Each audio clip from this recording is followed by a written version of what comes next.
A todos y a todas. Bienvenidos a esta primera mesa de la tarde. Bueno, hay otra simultánea.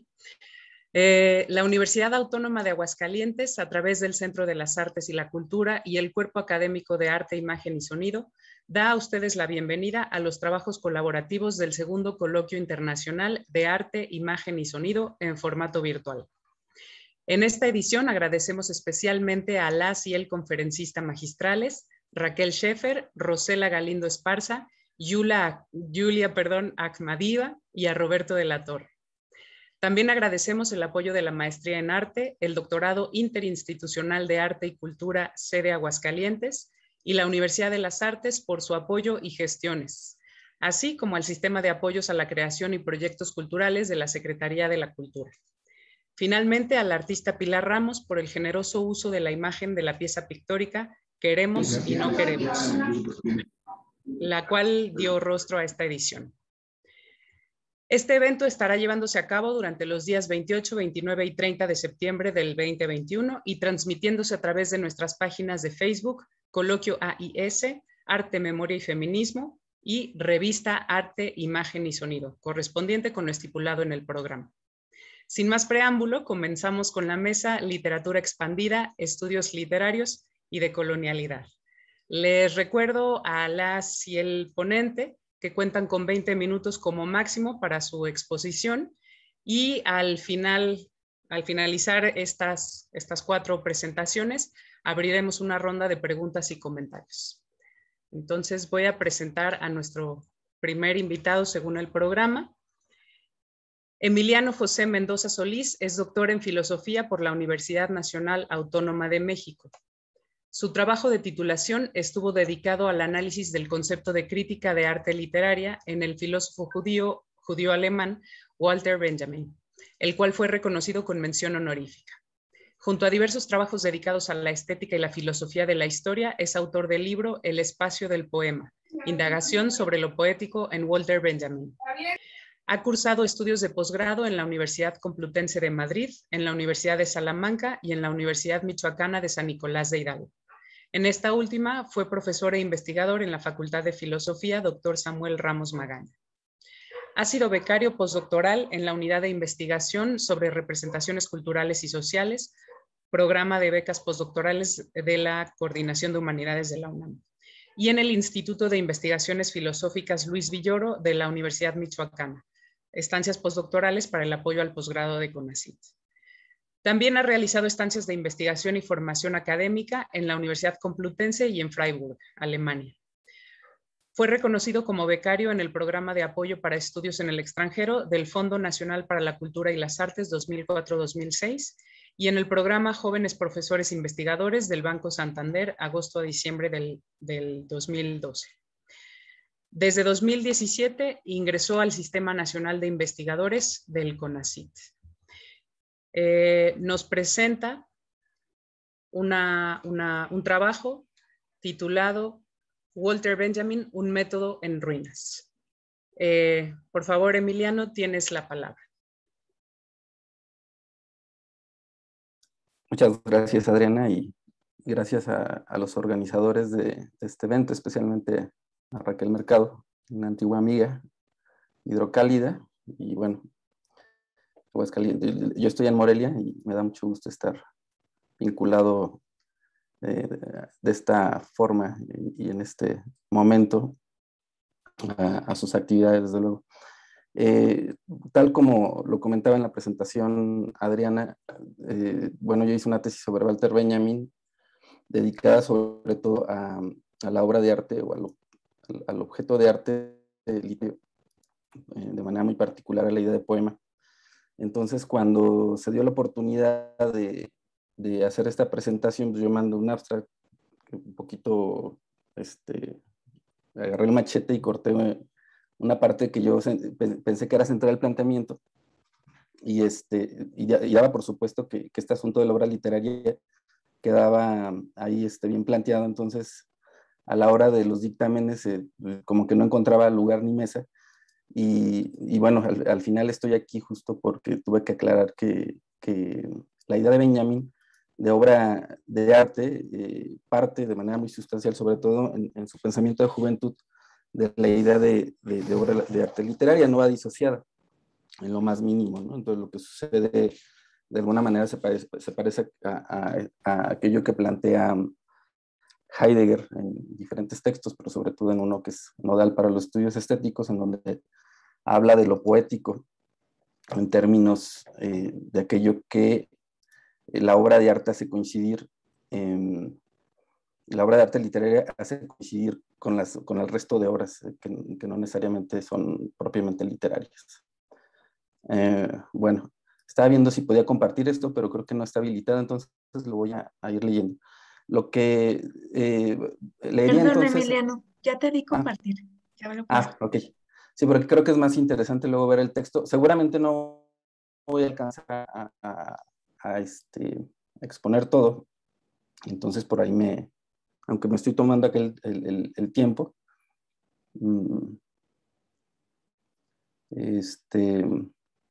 me avisan, pero creo que no me está saliendo a ver archivos, la opción.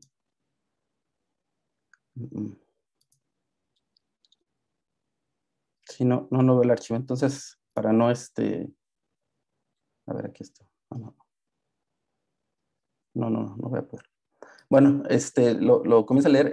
Les comentaba entonces, esto es parte de las últimas consideraciones de una tesis que terminé hace ya más de 5 años y que he ido reconfigurando porque, como ustedes saben, luego las conclusiones son de alguna manera tienen un carácter desde luego sí conclusivo, valga la redundancia, pero también de alguna forma deja cabos sueltos que quedan en la investigación y algunos de ellos los trataba de plantear en aquel momento. Entonces, de manera reconstruida, lo que plantearía aquí sería esa reformulación, ¿no? Y bueno, creo que esta idea que trato de plantear está concebida de manera muy directa en un epígrafe de Jacques Derrida, que leo a continuación. Dice: la estrategia sin finalidad, pues me sostengo en ella y ella me sostiene. La estrategia aleatoria de quien confiesa no saber a dónde va. Querría que fuese también como la precipitación sin rodeos hacia el fin, una gozosa contradicción de sí, un deseo desarmado, es decir, una cosa muy vieja y muy astuta, pero que también acaba de nacer y que goza estando indefensa. Esto es del tiempo de una tesis de Jacques Derrida. Bueno, Walter Benjamin nunca expuso de manera ordenada una teoría del conocimiento.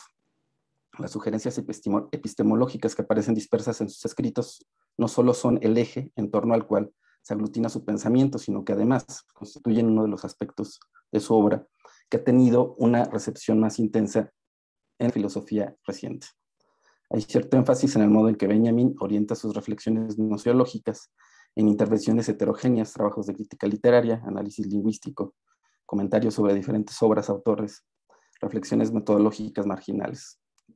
No obstante, escasamente se ha acentuado con suficiencia la obsesiva búsqueda de vías, la búsqueda de un saber del método, un saber que habrá de dar a esa reflexión benjaminiana un carácter difícil de reconocer en el accidentado devenir de la filosofía académica. Esta dificultad quizá fue expuesta de forma directa, sin dejar de ser contradictoria, incluso aporética, en el origen del Trauerspiel alemán, y ello, por cierto, es algo que no deja de emitir contenidos en lo concerniente al estatuto de la obra de arte. Desde ese libro extraordinario, dicho en otros términos, a partir de ese trabajo académico frustrado, cuyo objetivo es el escrutinio crítico del drama barroco, podemos plantear la cuestión de la obra de arte en general y de la obra literaria en particular, que no es otra sino la de evidenciar o la de hacer patente la crisis de la experiencia. Centremos entonces la mirada en un límite, en un paradigma crítico como lo es el carácter destructivo, próximo a la alegoría, hipostasiado a método en el tratado benjaminiano sobre el teatro barroco, el cual supone la continuidad de algo muy frágil y perecedero, pero también algo que está por venir como lo es, a su modo, el carácter de precariedad que abre caminos donde algunos solo atinan a encontrar obstáculos. Dice Benjamin, el carácter destructivo no percibe nada duradero, justamente por esto va encontrando caminos por doquier. Allí donde otros chocan con enormes murallas y montañas, él descubre un camino. No puede saber un solo instante qué le podrá traer el que sigue. Él convierte en ruinas lo existente, pero lo hace a causa de las propias ruinas. Pero no lo hace a causa de las propias ruinas, sino solo a causa del camino que se extiende por ellas. De alguna forma aquí está la tesis con la que voy a estar trabajando en todo el texto. En sintonía con este procedimiento, el Trauerspiel, Buch puede concebirse como el pórtico que nos permite contemplar el conglomerado temático, una especie de entramado urbano, materializado en una serie de contenidos referidos al método, como lo es el carácter destructivo, que converge en la operación alegórica y en el mismo contexto a la particular posición del filósofo frente al investigador y al artista. En la perspectiva de Benjamin, la figura del filósofo ocupa una posición intermedia entre el investigador y el artista, pero mientras el artista traza una pequeña imagen del mundo, de las ideas, como símil, tal imagen debe ser definida en cada momento presente. El investigador, por su parte, dispone el mundo para la dispersión en el ámbito de las ideas al dividirlos desde dentro en el concepto. A él vincula con el filósofo, esto lo dice Benjamin, el interés de la extinción de lo que es mera empiria, al artista, en cambio, la tarea de la exposición. Aquí termina Benjamin. En este caso no se trata simplemente del retorno a la visión tradicional del mundo empírico y mundo de las ideas, ya que, como puede notarse, el filósofo ocupa una posición intermedia. El filósofo tiene que implementar su método entre las ideas y los conceptos. Las ideas son constelaciones eternas, dice Benjamin, y al captarse los elementos como puntos de tales constelaciones, los fenómenos son al tiempo divididos y salvados. Termina Benjamin. Esto queda materializado en una actividad continua, una recolección de fenómenos que es cosa de conceptos, y el fraccionamiento que en ellos se consuma en virtud del entendimiento diferenciador es tanto más significativo por cuanto cumple dos cosas mediante una y la misma operación: la salvación de los fenómenos y la exposición de las ideas. Esta idea de la salvación de los fenómenos, desde luego, es una cuestión que se puede actualizar en las diferentes disciplinas del conocimiento, ¿no? Es así como Benjamin muestra en principio la continuidad de un procedimiento ante la idea que no deja de ser aquel que él mismo ha rescatado de la cosmovisión de los primeros románticos, del Frühromantik, pero se trata de un procedimiento que también muestra los límites de ese método, límites perceptibles mediante la atención emanada de un par de conceptos como lo son experiencia e historia, los cuales no dejan de estar asociados de manera conflictiva. La salvación de fenómenos es un quehacer definido históricamente por la exposición de las ideas. Si el corte o fraccionamiento diferenciador es cosa del entendimiento, ello es algo relativo en cada momento presente. El de los románticos, que aquí están operando, esta idea es una idea romántica, y ahorita espero que esto vaya quedando claro. El de los románticos es un procedimiento consciente de su precariedad e insuficiencia, estos cortes históricos que la van determinando, lo cual es evidenciado mediante la historia de los problemas, así la llama Benjamin, e incluso de manera particular a través del contraste de visiones del mundo, tal como lo trata de exponer el propio Benjamin con una cita de Paul Valéry, un autor que expresa sin rodeos el lugar del límite, esto es el límite mismo del romanticismo, está justamente en la precariedad de sus experiencias. Dice, cita Benjamin a Valéry, dice: los románticos se alzaron contra el siglo XVIII en su conjunto y acusaron así frívolamente de una supuesta superficialidad a unos hombres que estaban muchísimo mejor instruidos que ellos, que sentían mucho más curiosidad por los hechos y las ideas que sentían ellos, y que buscaban la precisión y el pensamiento a gran escala mucho más que ellos. Hasta ahí la cita benjaminiana. Esto deja a los románticos, uno podría decir, igual, cómo está criticando el argumento central que el propio Benjamin está tratando de emplear en sus obras. Esto se explica a continuación, ¿no? Esto deja a los románticos, y podría decirse de manera extensiva al resto de los hombres modernos, ante la tarea fragmentaria de salvar los fenómenos, que era lo que hacía referencia anteriormente. La sentencia de Valéry hace hincapié indirectamente en ello, es decir, en la imposibilidad del hombre moderno de captar la unidad o el ideal. Sin embargo, con todas sus limitaciones y contradicciones, el procedimiento adoptado por Benjamin no deja de ser el de un recolector de fenómenos y su trabajo cosa de conceptos. De esa recolección de fenómenos depende la exactitud de cada exposición y el esclarecimiento de concepciones propias del siglo XVIII.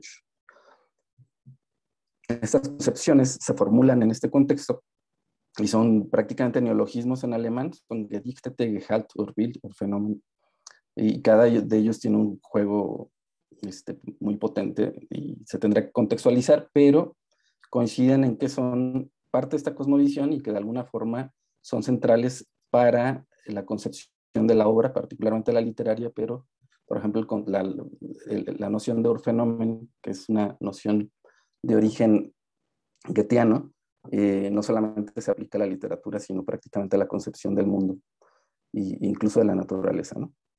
Pero como lo hemos comentado antes, Benjamin no abandona la peculiar estructura del pensamiento surgida de la reflexión y la crítica, con lo cual el procedimiento romántico no deja de ser un punto de referencia fundamental, como puede leerse en la disertación previa a su tesis doctoral. La tarea de la crítica consiste en rescatar y llevar a buen término la reflexión de la obra como tal en ella misma, esto es, bajo la premisa de que la obra de arte es un centro vivo de la reflexión.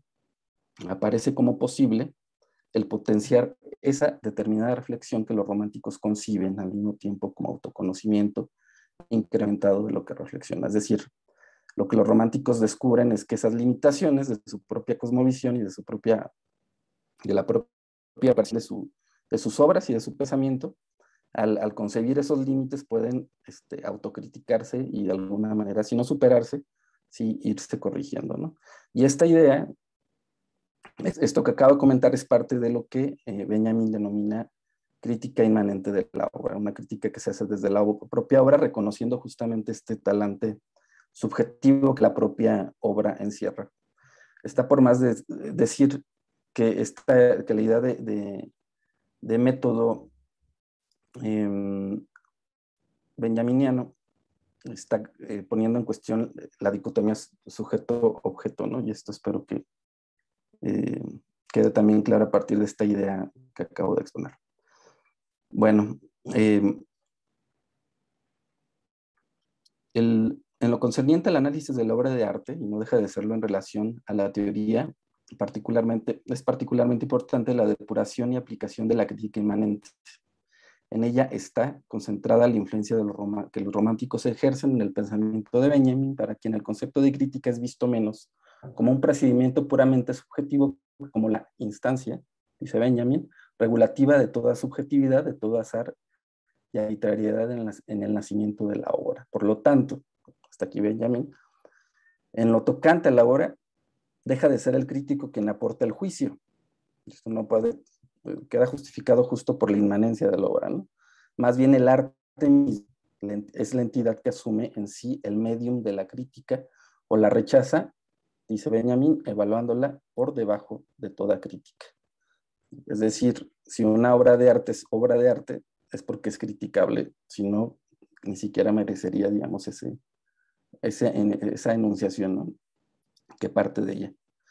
Esto conduce a la conquista de un formalismo nuevo, particularmente estamos ante la apropiación de las formas artísticas romances y su perfeccionamiento purificador. Los primeros románticos, al cristalizar esta operación, terminan distanciándose de la idea de obra tal como había sido concebida en la Ilustración, en la Aufklärung como proyecto de esclarecimiento, y ciertamente el punto de inflexión está en el concepto de forma, pues los románticos dejan de evaluarla según una regla de belleza del arte determinada a priori.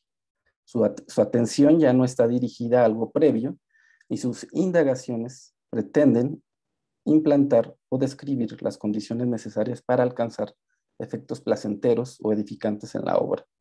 La forma es regla en sí misma, no depende de prescripciones exógenas. Dice Benjamin, toda forma, en calidad de tal, constituye una modificación particular de la autolimitación de la reflexión, y dado que no es medio para la exposición de un contenido, no requiere ninguna otra formalización. Bueno, esto que se está describiendo aquí en términos de forma y de alguna manera también en términos formales, aunque suene redundante, es decir, una estructura que se va reproduciendo, encontraría en términos literarios justificación en la idea de prosa.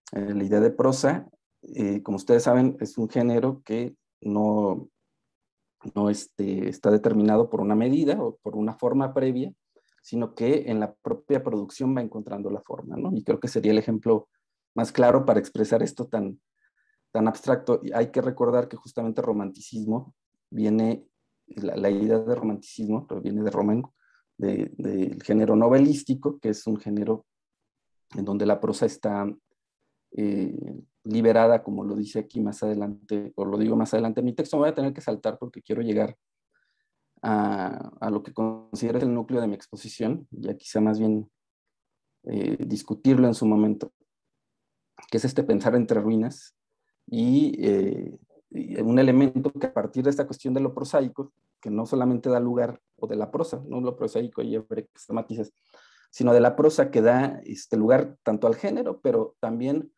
al género novelístico, como lo acaba de mencionar, pero también otros géneros que se conforman mediante ella, es decir, puede ser el ensayo, y particularmente algo que le interesa bastante a Benjamin, sobre todo en su periodo que se podría llamar de madurez. Ustedes saben, muere justo, se conmemoraba hace unos días la muerte del autor, hace un par de días, muere relativamente joven, que es la idea de historia. La historia se escribe a manera de prosa. La historia en términos historiográficos, hay que decirlo, ¿no? Obviamente un poema puede tener una carga histórica también, ¿no? En sus diferentes concreciones u objetivaciones. Entonces me voy a la parte que creo que es la más importante para centrarme ahí. ¿Qué significa? ¿Cómo es posible de hacerlo llegar al centro metafísico de la obra? Para aclarar esto habrá que volver al problema del método. Como ya se ha dicho, el método supone una actividad, la de desenterrar hasta llegar a lo más profundo del sentido de una tradición que permanece oculta. Esto es el método Benjamin, emerge entre ruinas, y ello nos remite, en primer lugar, a un elemento consagrado al hecho ya observado también desde finales del siglo XVIII por los románticos, de que el pensamiento asistemático y fragmentario no necesariamente está contrapuesto al pensamiento sistemático dominante en la filosofía occidental hasta la Ilustración. No puede estarlo en la medida que éste representa un tipo de reflexión que no escapa al proyecto esclarecedor de la modernidad, al cual solo es posible remitirse de manera crítica, es decir, mediante una perspectiva que paradójicamente ha sido programada como una de las tareas esenciales de la propia Aufklärung. El problema de la obra de Benjamin, de su carácter y sus limitaciones, deberá replantearse no necesariamente tomando como referencia la edificación o la falta de sistema. El análisis parte, en este caso, del estado ruinoso de los ya existentes, un estado de abandono y deterioro, evidente al declinar el siglo XIX y completamente catastrófico mientras avanza el siglo XX. Si bien el pensamiento de Benjamin deja de ser decididamente sistemático en el sentido heredado por la Aufklärung, ello se debe menos a algún tipo de nihilismo que la conciencia del estado ruinoso de las cosas y los efectos corrosivos del tiempo histórico que terminan por destruir desde sus cimientos al pensamiento sistemático. Y sin embargo, tal estado no deja de ser fascinante, ya que justo en las ruinas, tanto las arqueológicas como las del pensamiento, es perceptible la huella del tiempo. En cada capa tectónica el lenguaje ha dejado su impronta, ahí acaece y florece la memoria.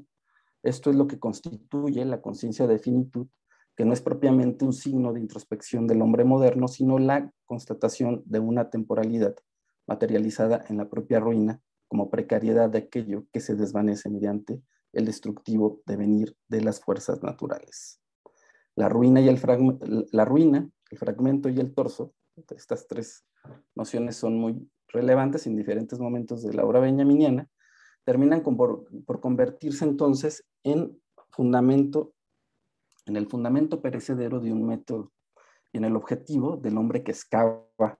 La acción de excavar siempre va a ser importante, y la voluntad, digamos, no solamente del artista, como lo veíamos antes, sino del investigador o del ente, digamos, que que entre en correspondencia activa con un objeto, ¿no? Hasta llegar, en este caso, Benjamin le gusta hablar mucho de la tarea del traductor, de la tarea del historiador, de la tarea del poeta, etcétera, ¿no?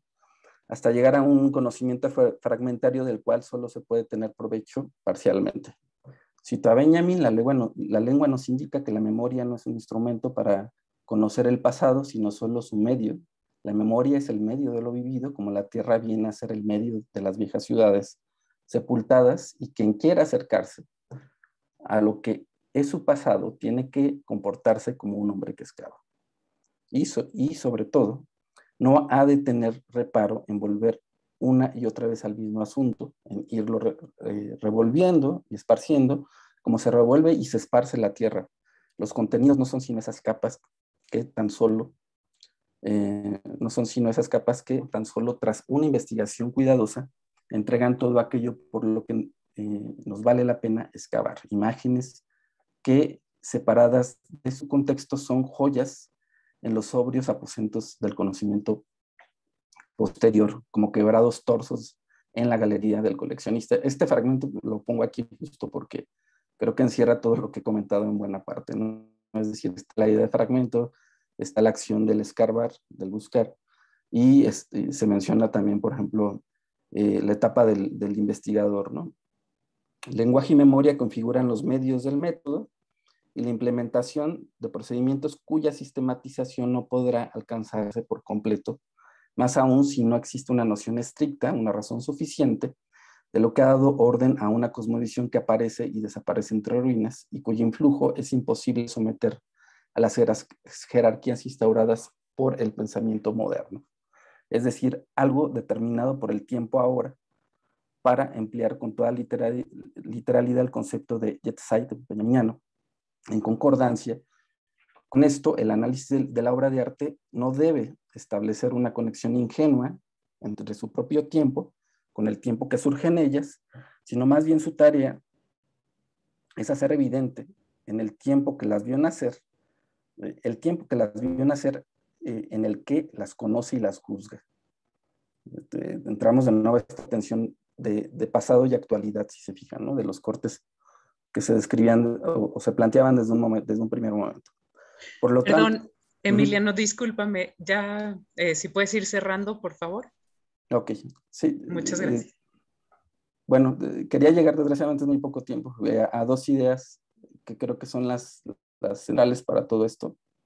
Una de ellas es la idea de actualidad, de una actualidad justamente, digamos, histórica que pone en tensión esta idea, digamos, de un presente que solamente puede ser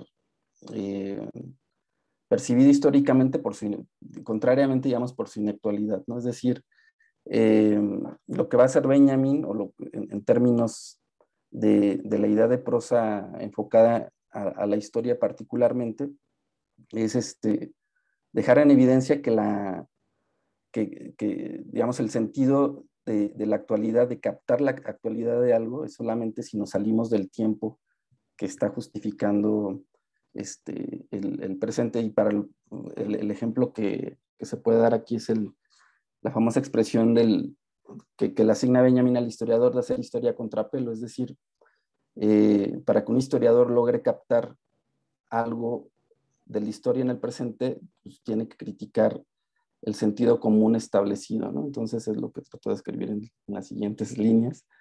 Y luego la otra idea, que es otro neologismo benjaminiano, es la idea esta de Eingedenken, que creo que es lo más importante de la aportación de este trabajo, y ya con lo cual termino, que es la idea de inmemoración, y que se puede, en este juego, digamos, de la actualidad y inactualidad, se puede poner en juego como aquello, como una rememoración de algo que no tuvo lugar.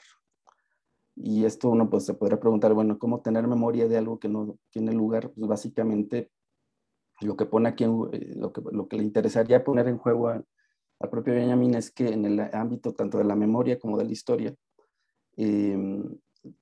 hay digamos, algo que oculta, que se puede ocultar tanto en la obra de arte en general, y que el historiador tendría que poner en juego y saber descifrar, y en términos históricos, digamos, tratar de darle lugar a algo que sabemos que sucedió.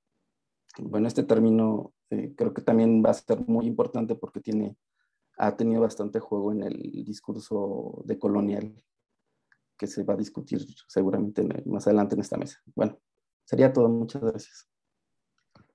Al contrario, muchísimas gracias, Emiliano. Pues verdaderamente es bien interesante y bien complejo este planteamiento. Y bueno, ojalá que en la sesión de preguntas pues podamos interactuar un poquito más con estas ideas que nos compartiste. Muchas gracias. Le pido por favor a las siguientes compañeras que se adapten a los 20 minutos, por favor, para que sí tengamos tiempo para las preguntas. Y como tenemos una mesa todavía después de esta, para que no retrasemos las actividades. Muchísimas gracias, Jimena Gómez Goizueta, por estar con nosotros en esta siguiente participación. Leo la semblanza de la doctora Jimena. Es doctora en letras por la UNAM. Sus líneas de investigación son literatura hispánica tardío medieval, teatro español y novohispano del siglo de oro, teatro y prosa mexicanos del siglo XX. Pertenece al Departamento de Letras, a la maestría en arte y al doctorado en arte y cultura de la Universidad Autónoma de Aguascalientes. Es integrante de los cuerpos académicos, estudios lingüísticos y literarios y arte, imagen y sonido del Centro de las Artes y la Cultura. Es integrante del Sistema Nacional de Investigadores en México, el SNI. El trabajo que nos comparte la doctora Jimena es La palabra sagrada y pedagógica, evangelización, educación y resistencia en el periodo de la hispanización en la Nueva España. Tiene la palabra, Jimena. Sí, muchas gracias, querida Adriana. Bueno, voy a hacer una pequeña modificación en el título. El nuevo título es En busca de la palabra sagrada y pedagógica, evangelización, educación y resistencia en la hispanización de letras de la Nueva España de Alfonso Reyes. Este es uno de los trabajos de un proyecto de investigación que estoy realizando en torno a la obra Letras de la Nueva España de Reyes, que está constituida por 8 ensayos que funcionan a manera de una pequeña historia de la literatura novohispana. He analizado ya en otro artículo el primero, que es Introducción Poesía Indígena, y este trabajo está dedicado al segundo, apenas es el inicio, se extenderá un poco más, el segundo ensayo de la obra de Reyes, que se llama La hispanización. Bueno, muchas gracias por aceptar mi propuesta, que bueno, se sale un poquito de la temática general del Congreso, pero alude a cuestiones que tienen que ver con el arte, con la imagen y el sonido. Veremos cómo y por qué. En el contexto de la construcción colonial inmediatamente posterior a la caída de México Tenochtitlán, el camino para la educación de los habitantes del pueblo naciente es revisado por Alfonso Reyes en La hispanización, uno de los 8 ensayos que conforman su obra Letras de la Nueva España de 1942-1944. La hispanización como fenómeno, dice Reyes, crea la cultura en la Nueva España, con base en 2 instituciones, la civil y la eclesiástica. Ambas, constantemente entrelazadas, instauran el sistema educativo, el cual se definirá por medio de jerarquías y prioridades. Jerárquicamente, dice Reyes, la parte humana del mundo novohispano se va integrando por, cito, la gente española o europea al servicio de España que se trasladó a nuestro país, misioneros, cronistas, maestros y huéspedes literarios. E inmediatamente después por la gente mexicana que se incorporó en la civilización de la colonia, criollos mestizos e indios ya latinados. Fin de cita. Criollos y mestizos serán encausados por humanistas y clérigos gracias a la fundación de la universidad con su cultura letrada y a la cultura libresca con la llegada de la imprenta. Para los pueblos originarios será sobre todo la Iglesia la que asumirá la misión educativa. Si bien jerárquicamente así se organizaba la naciente Nueva España, desde el punto de vista de la educación, la población de los naturales era la prioridad dado el proyecto evangelizador, dado el proyecto evangelizador para los nuevos súbditos del rey Carlos V. Revisaremos algunos aspectos de este proceso desde la mirada de Alfonso Reyes en su ensayo La hispanización, la cual situaremos en su horizonte histórico-cultural.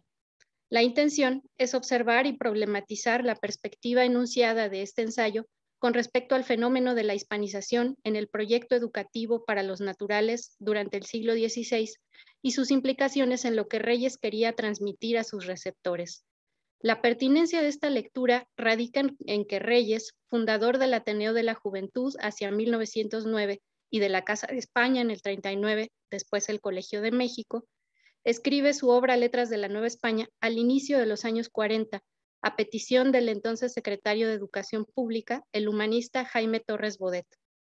La coyuntura histórica era la de la modificación del proyecto educativo mexicano a través del artículo 3º constitucional, tras el término del gobierno socialista de Lázaro Cárdenas, del 34 al 40, y el nuevo gobierno de Manuel Ávila Camacho, del 40 al 46. En cuanto al ensayo en cuestión, revisaremos algunas ideas sobre cómo se llevó a cabo el proceso de educación-evangelización, el cual se construyó en el reconocimiento de la palabra como parte del mundo sagrado y pedagógico en ambas culturas, con visiones parcialmente similares y que al final para Reyes se concilian, al menos a través de las letras, en la conformación de la Nueva España durante 3 siglos y su culminación con el advenimiento de la independencia. Cito: criollos mestizos e indios ya latinados. La separación entre estas 3 clases irá borrándose gradualmente para la vida del espíritu, al paso de la unificación institucional y nacional, que por de contado antecede a la independencia política. Fin de cita. Parte de esta conciliación, según Reyes, radica en que los evangelizadores supuestamente aprovecharon mejor las coincidencias entre una y otra palabra sagrada como vehículo para su proyecto civilizatorio mediante la conversión de los naturales, proyecto que sin embargo no llegó a consumarse como lo imaginaban. Alguna de las razones de ello está justamente en la concepción de que la palabra tenían, por ejemplo, mayas y mexicas. A 500 años de este suceso histórico, la caída de México Tenochtitlán, es también en este proceso supuestamente educativo desde el que los naturales practicaron de diversas maneras la resistencia ante el régimen colonial, y las palabras y las letras no fueron la excepción. Los testimonios escritos están allí, aunque paradójicos, pues son tales debido a esos procesos de educación por los que al final no todos los naturales fueron atravesados. Comencemos por contextualizar la obra convocada en este escrito. Letras de la Nueva España es un conjunto de 8 ensayos breves a medio camino entre la difusión, público especializado, y la divulgación, público en general, en el que Reyes registra y ofrece su lectura cronológica de la conformación literaria novohispana entre sucesos histórico-culturales, aparición de palabras, escritos, libros, géneros literarios y autores. La obra se escribió por encargo de Jaime Torres Bodet y durante el gobierno de Ávila Camacho. Reyes acababa de regresar de su largo autoexilio, fructífero por sus experiencias como diplomático e intelectual en Europa y Sudamérica, al entrar en contacto con la intelectualidad europea, hispánica y latinoamericana. Regresa con un pensamiento maduro que tuvo oportunidad de analizar la realidad mexicana desde dentro y desde fuera gracias a la distancia espacio-temporal. Por su parte, México se encontraba en un proceso de reorganización política, social, cultural y económica de importancia semejante al momento inmediatamente posterior a la caída de Tenochtitlán, según piensa Luis Alboites Aguiar, pues dejaba atrás un gobierno socialista que en el marco de la Segunda Guerra Mundial, desde los sectores conservadores mexicanos y la visión del nuevo gobierno, había dividido peligrosamente al país. Después de la reforma agraria y la revolución, Cárdenas comienza a repartir las tierras al campesinado y a los peones de las haciendas y realiza la expropiación petrolera. La desigualdad en la dicotomía ciudad-campo se intenta combatir en un proyecto que desde el gobierno federal pone a disposición del pueblo los bienes nacionales. La primera acción, la repartición de la tierra, no favorece intereses particulares ni extranjeros. La segunda es bien vista en términos generales por los distintos sectores de la sociedad mexicana. El gobierno socialista se conduce bajo la consigna de la lucha de clases para abolir los medios de producción. Con ello, el sector obrero es favorecido también.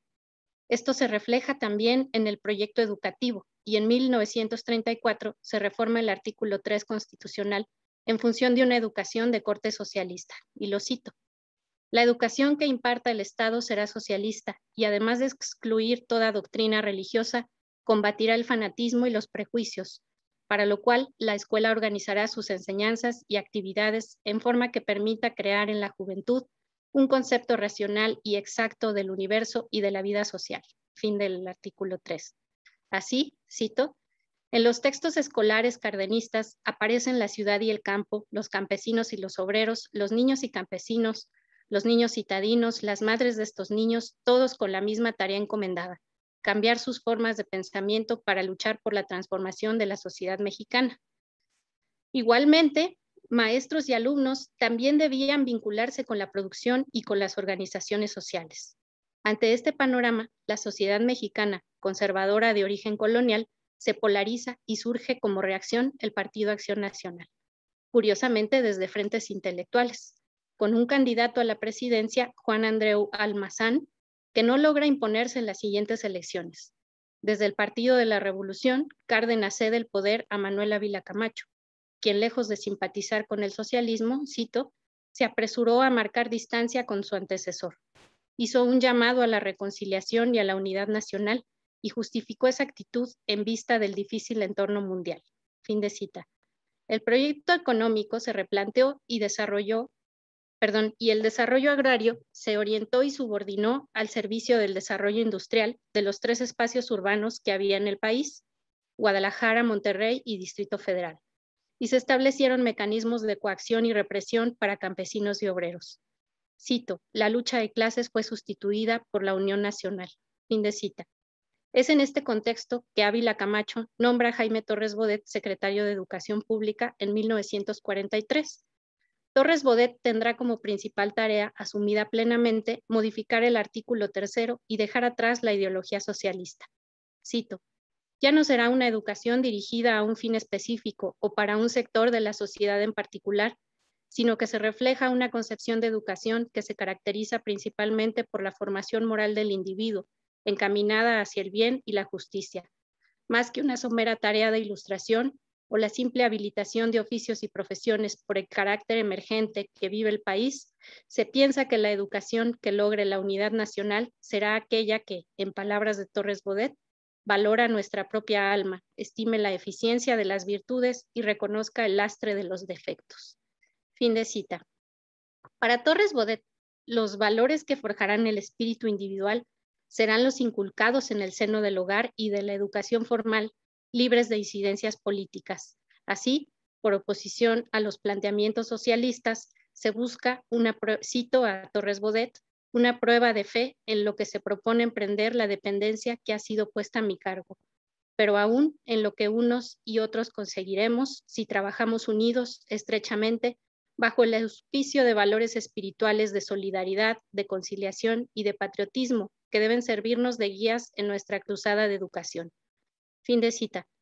Para estos fines es que Torres Bodet solicita a Alfonso Reyes, personalidad amistosa, destacadísima de la cultura mexicana e internacional, y de quien se debía aprovechar toda la experiencia adquirida en materia de desarrollo cultural desde una posición diplomática, intelectual y con gran capacidad de establecer convergencias.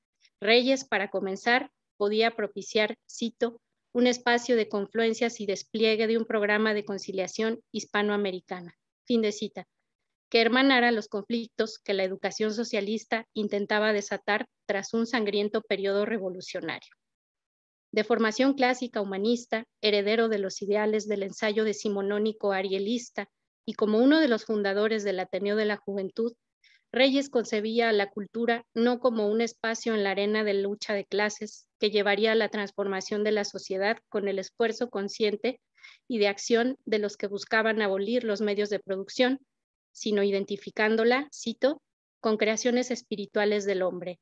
El término atraviesa el nivel de significante y el nivel de actuante, porque núclea, potencia, sirve como punto de unión, mínimo común denominador para todo un proyecto y toda una generación, a la vez que como respuesta integradora ante la amenaza de caos y destrucción propia de la Segunda Guerra Mundial. Fin de cita. Así, ensayos como La crítica en la edad ateniense deben comprenderse, según las investigaciones de Diana Weinberg, como fracción de un proyecto educativo en el que Reyes se concebía como un intelectual público que, cito, intentaba formar parte de la construcción de una utopía mexicana, una república latinoamericana de las letras, al plantear un desplazamiento de las bases del liberalismo mexicano, de la noción de derechos individuales heredada de la Reforma Liberal de 1857, a una noción más bien herderiana de la cultura, entendida como la actividad literario-social emprendida por una élite que garantiza la integridad de la nación. Fin de cita. De ahí que Torres Bodet viera en las potenciales letras de Reyes el proyecto de escritura ensayística de Letras de la Nueva España. Se trataba de, como ya dijimos, restablecer la identidad nacional a partir de una visión crítica de los errores del pasado para rectificarlos y conciliar a través de una educación integral y universal que destacara valores y virtudes morales e intelectuales al servicio de la patria y de la reunificación nacional. Desde la educación, la historia de las letras mexicanas ayudaba a dar uno de los pasos más importantes: reconciliar el imaginario colectivo con el doloroso pasado colonial de la visión de los vencidos. Un excelente punto de partida estaba en la divulgación de esa primera historia literaria. El ensayo alfonsino La hispanización inicia ese recorrido de reencuentro necesario. No en balde, si bien Reyes identifica la fuerte estratificación jerarquizante que constituyó la sociedad novohispana, identifica igualmente la misión evangelizadora como el proyecto educativo más importante de la colonia novohispana. Se trataba de aculturar a todo un pueblo, según Pilar Gonzalo Aispuru, que no guerreaba, como sí ocurrió con los árabes durante la llamada Reconquista en España, sino que era más bien elusivo de los preceptos de la religión católica. Actitud que hacía dudar o ponía en crisis constantemente a los evangelizadores sobre la efectividad de las conversiones. De tal manera que, cito, evangelización, castellanización, incorporación a la vida urbana y entrenamiento para el trabajo formaron el conjunto de habilidades y conocimientos recomendados. Los métodos para imponerlos fueron variables, desde la coacción física hasta la instrucción voluntaria, y desde el esfuerzo combinado de autoridades civiles y religiosas hasta el premeditado descuido de unas y otras. Fin de cita. En su artículo Imaginar Nueva España, tres proyectos en disputa, Francisco Quijano identifica 3 imaginarios de construcción de la Nueva España que comenzaron a operar casi tras la caída de Tenochtitlán: la Nueva España imperial, la feudal y la confederada, las cuales se pueden identificar entre 1520 y 1560. Con cada uno de estos imaginarios podemos ubicar la estratificación jerarquizante de la sociedad novohispana que Reyes observa en su ensayo. La Nueva España imperial sería aquella entregada a la corona española por obra del Plan Providencial, cuyo punto de misión era España, como imperio del mundo que debía llevar la verdadera religión junto con la lengua castellana y el consiguiente proyecto civilizatorio a los pueblos que se le entregaban. Ahí están las autoridades peninsulares, que desde España y en un ir y venir lo controlaban todo, comenzando por el control de la conquista militar y su posterior herencia en los criollos. Allí, los pueblos originarios eran vistos como súbditos engañados por el demonio a los que había que inculcar la verdadera religión. Ya voy a acabar. La Nueva España feudal era la del imaginario de los conquistadores, aquellos que con las armas en mano consideraban que aquellas tierras, junto con sus gentes, les pertenecían por derecho de guerra, no exento del Plan Providencial. Aquí podemos identificar en el intento de mando a los conquistadores y su progenie criolla, y en todo caso a los mestizos, hijos de conquistadores y mujeres naturales de aquellas tierras. Los naturales estaban allí como instrumento para ser explotados en las encomiendas, y las misiones también, y enriquecer a los que por su brazo las habían ganado. Finalmente, la Nueva España confederada era aquella imaginada por los evangelizadores que veían a los naturales como sus semejantes, a quienes habían de respetar en su autonomía y autodeterminación, y en los que el proyecto evangelizador debía confiar y ser voluntario, puesto que se trataba de seres humanos sensibles y racionales, capaces de identificar la necesidad de la conversión. Este imaginario pone en contacto directo a personas del primer escalafón, los misioneros, con los que ocupan el último escalafón en la organización humana que registra reyes, los naturales. Al respecto, es interesante observar que Reyes los llama indios ya latinados. Esta estratificación en la que los ubica es la que explica que la producción escrita, informal en papiros o formal en libro, sea preponderantemente de carácter religioso en este periodo, ya sea instruccional al servicio de la evangelización o instruccional sobre cómo evangelizar. Estos indios latinados serán tales, observa Reyes, dado un programa de educación seccionado. La educación femenina es la mínima, coser y labrar. Luego, cito, para los varones el programa se gradúa de menor a mayor según la condición de los educandos. 1. Adultos, el pasado, generación en cierto modo ya irremediable y sujeta al trabajo constante que exige el conquistador. 2. Niños plebeyos por venir aún redimible, pero clase que pronto será llamada a ganarse el sustento. 3. Nobles destinados a mayores responsabilidades y con más holgura para el estudio. 4. Los más aptos eran objeto de cuidado especial. Justa economía donde había una docena de maestros para millares de indios. Fin de cita. Había un bagaje cultural que determinaba esta selección. Según Pilar Gonzalvo, los antiguos habitantes de Mesoamérica añoraban las escuelas prehispánicas, concretamente el Tepochcali y el Calmecac para los mexicas, la formación de carácter por medio de la autodisciplina, la religiosidad como fundamento de lazos comunitarios, la autoridad de los mayores y los conocimientos superiores que habían sido exclusivos de los pipiltlin y que día a día se perdían sin remedio. Los dadores de estas pedagogías en la cultura náhuatl eran los tlamatimine, los sabios que portaban la palabra sagrada, la cual se transmitía de sabios a gobernantes, de viejos a adultos, de padres y madres a hijos e hijas, de abuelos y abuelas a nietos y nietas, de maestros a discípulos. Esa palabra sagrada que se transmitía de diversas formas a través de las enseñanzas del Popol Vuh o el Chilam Balam en los pueblos mayas, o a través de los Huehuetlatoli o Inxochitl, Incuicatl, Floricanto, concebía al corazón como el centro del pensamiento, el conocimiento y la sabiduría, y al rostro como su reflejo en una relación orgánica que los conectaba a través de la energía cosmogónica de la naturaleza. La intención era conocer el destino del hombre y la mujer y su lugar en el cosmos. Ese destino se concebía en función de la manutención del orden comunitario, que era un reflejo del orden cosmogónico y siempre gracias a la enseñanza-aprendizaje de la palabra sagrada. Y ya estoy por terminar.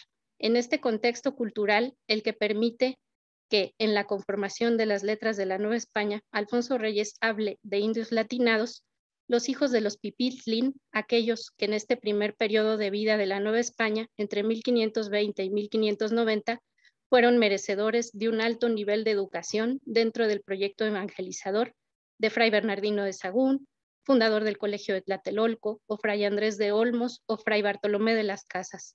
Estos indios que alcanzan la dignidad de humanistas, como Antonio Valeriano, supuesto autor del Nican Mopohua, o los informantes de Sahagún en la conformación del Códice Florentino, tras ese primer encuentro entre la lengua castellana y las lenguas originarias, conflictivo, producen dos tipos de textos. Textos memoriales en sus lenguas, que teniendo como referente la palabra sagrada, se remontan desde sus orígenes hasta las crónicas y cantos tristes de la conquista, para no olvidar su destino, y textos didácticos como manuales de aprendizaje, gramática y traducción entre las lenguas nativas y el latín al servicio de los evangelizadores.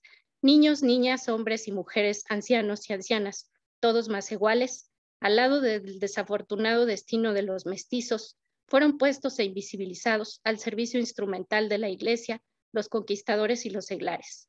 Por encima de ellos fueron los pipiltlin, quienes tuvieron un cierto estatus que por un tiempo breve les permitió todavía preservar su palabra en un acto de resistencia, aunque mediante la grafía latina y la mayoría de las veces bajo el filtro evangelizador.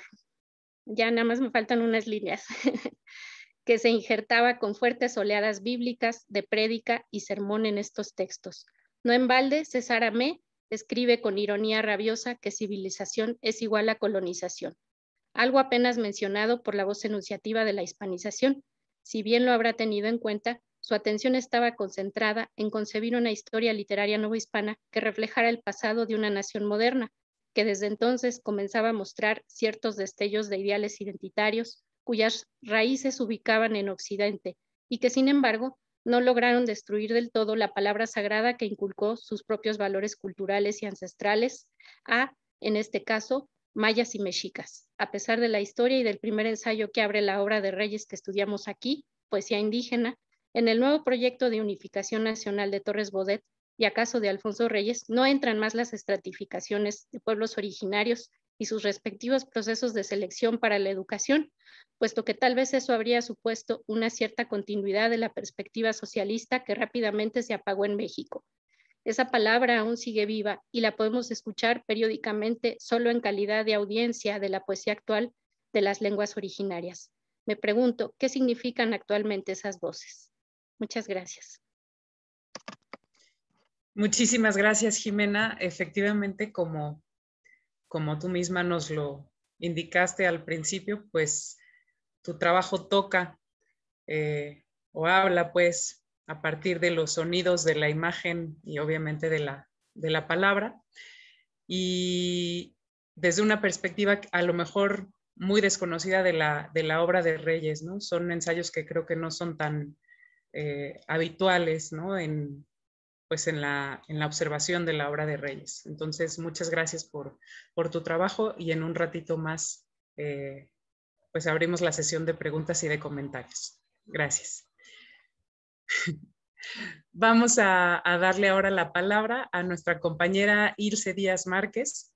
Es doctora en Humanidades en la línea de Filología Medieval por la Universidad Autónoma Metropolitana Iztapalapa. Es profesora en el Departamento de Letras de la Universidad Autónoma de Aguascalientes.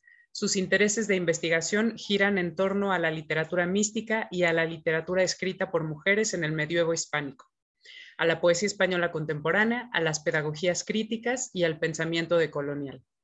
Ha publicado artículos académicos, ensayos, poesía y narrativa breve en diversas revistas, antologías y libros colectivos, así como el libro de Minotauros y Mujeres que Duermen, publicado en México y en España. También colabora en proyectos de educación popular y de mediación lectora. El trabajo que nos presenta Ilse se titula Diálogo entre tradiciones, hacia una transmodernidad literaria. Bienvenida, Ilse, tienes la palabra. Muchas gracias, Adriana. Pues es un gran gusto para mí estar en esta mesa, acompañada de colegas queridas, de una estudiante muy talentosa de la maestría y bueno, de Emiliano, que no tenía el gusto de conocerle. Y pues también me da gusto estar en el coloquio, que creo que es muy importante para el grupo de profesores que colaboramos en el cuerpo académico de arte, imagen y sonido. Y bueno, pues voy a comenzar para tratar de ajustarme al tiempo.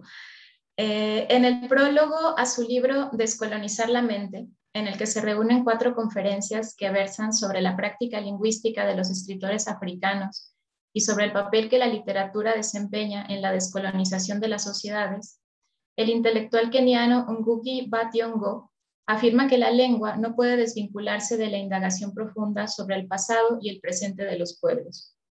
La reflexión de Thiong'o está motivada por la historia de la dominación colonial de África, la cual implicó que las lenguas europeas fueran asumidas de forma natural como instrumentos de mediación literaria y política, en detrimento de las lenguas originarias del continente, que serían inferiorizadas, prohibidas y olvidadas.